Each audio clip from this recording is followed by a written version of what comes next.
तो फ्रेंड्स अब हमें थ्योरम 6.3 पर जो कि है क्लास 10 की इफ इन टू ट्राइंगल्स, देखिए दो ट्राइंगल आपको दे रखे हैं, कह रहे यदि इन दो ट्राइंगल्स में क्या कर रहे, two triangle corresponding angle are equal. Corresponding मतलब लगे हुए साथ में, जैसे ए डी के बराबर है, बी सी के बराबर है और सी एफ के बराबर है, तो then corresponding sides are in same ratio. तो जो कह रहा है क्रॉसपोंडिंग साइड होती है, यानी ए बी अपॉन ए सी, हमें क्या प्रूव करना है, A B upon D, A B upon D is equal to A C upon D F is equal to B C upon, ये बल हमें प्रूव करना है। बात समझ में गई, प्रोसेस समझ में आ गया? ओके गाइस, चलिए पता करते हैं। तो हम दोनों ट्रायंगल लेंगे। अब देखो बेटा, दोनों ट्रायंगल लेने के लिए हमें एंगल की ओर जाना, तो हमें एंगल पहले हमें ऐसा करना पड़ेगा कि इस ट्रायंगल के बराबर एक और ट्रायंगल बनाना पड़ेगा इस ट्रायंगल में से निकाल के, ठीक है, इस ट्रायंगल में से निकाल के। अब एंगल बराबर है, देखिए सॉरी साइड रेशो बराबर करनी है। तो अब देखो, अब थोड़ा मैं साफ करता हूँ पहले ताकि आपको साफ साफ दिखे, ठीक है, बात सवाल समझ में आ गया? अब देखिए आप, जो गिवन है, गिवन क्या है,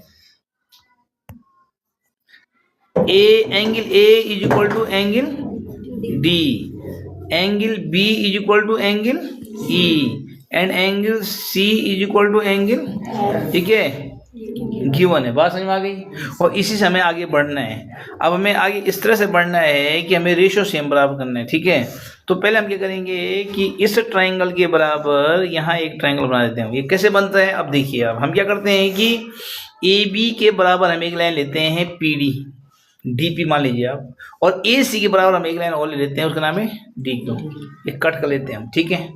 अब देखिए अब क्या हुआ, अब इन दोनों ट्रायंगल को देखिए आप, इन दोनों ट्रायंगल का गौर कीजिए, इन दोनों क्या कीजिए, गौर कीजिए कि एंगल और एंगल डी बराबर है, पहले से गिवन था। A B is equal to D P हो गया, अभी आपने काटा ही उतना बड़ा था, वो कट मारा था ना आपने, और ए सी इज इक्वल टू कितना हो गया, डी क्यू, क्योंकि आपने डी एफ पे उतना बड़ा कट मारा था क्यू पे, है ना। तो जाहिर सी बात है कि angle A B triangle A B और ट्रायंगल डी पी क्या होंगे, कॉन्ग्रुएंट होंगे। क्या होंगे, क्या होंगे, कॉन्ग्रुएंट, समझ रहे हैं आप लोग, कॉन्ग्रुएंस होंगे, क्या होंगे, कॉन्ग्रुएंस होंगे। देखिए ये हमने पता किया पहले, ए देखिए आप यहाँ पे पता कर लिए हम, जो हम बोले वैसा करना आपने, ठीक है, कर लिए।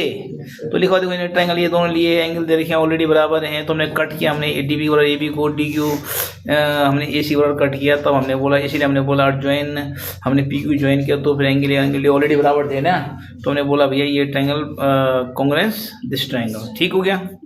अब क्या हुआ, angle B is equal to angle P is equal to angle E, देखिए आप, angle B is equal to angle P, अभी कॉन्ग्रुएंस प्रूफ हुए ना दोनों, तो सी पी सी टी कैसे, angle B equal to angle P और angle P is equal to angle E, ये क्यों बराबर होगा, क्योंकि ऑलरेडी गिवन था, याद है आपको, गिवन था, ये गिवन था कि एंगल बी, शुरू में सवाल के पास हमें कि इसके सारे एंगल क्रॉसपोंडिंग एंगल, इसके सारे क्रॉसपोंडिंग एंगल बराबर होंगे, ठीक है, इसलिए angle B equal angle E already है, और angle B equal to angle P इसलिए है क्योंकि अभी हमने प्रूव किया कि दोनों जो है क्या है, कॉन्ग्रुएंस है, इसीलिए एंगल बी और एंगल पी बराबर होंगे। तो यानी रियल में क्या होगा, बी पी और ई तीनों बराबर हो गए ना।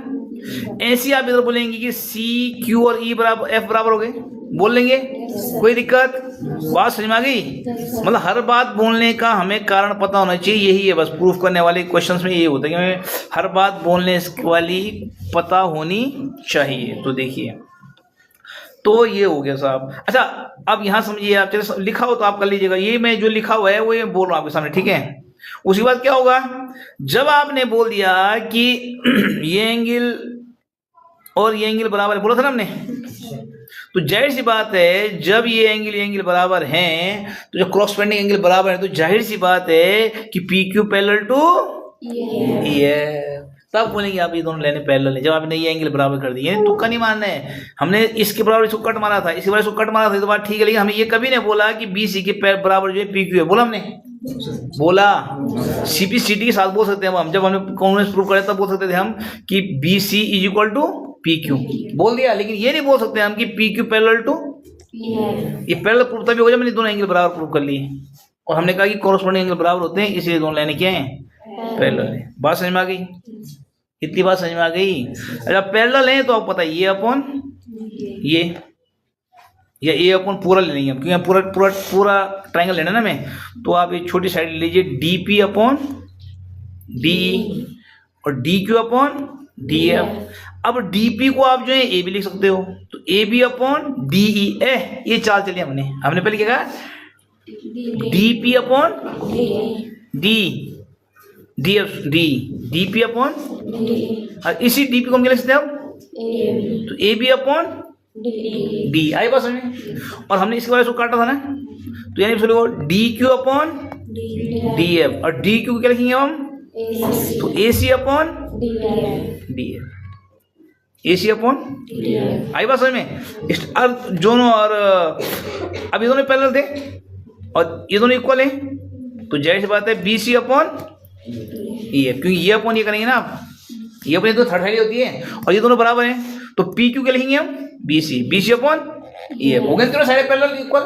ये देखो अब हो गया हमारा A B upon D E, A C upon D F and B C upon E F. तो ये हमें प्रूफ करना था। बात समझ में आ गई?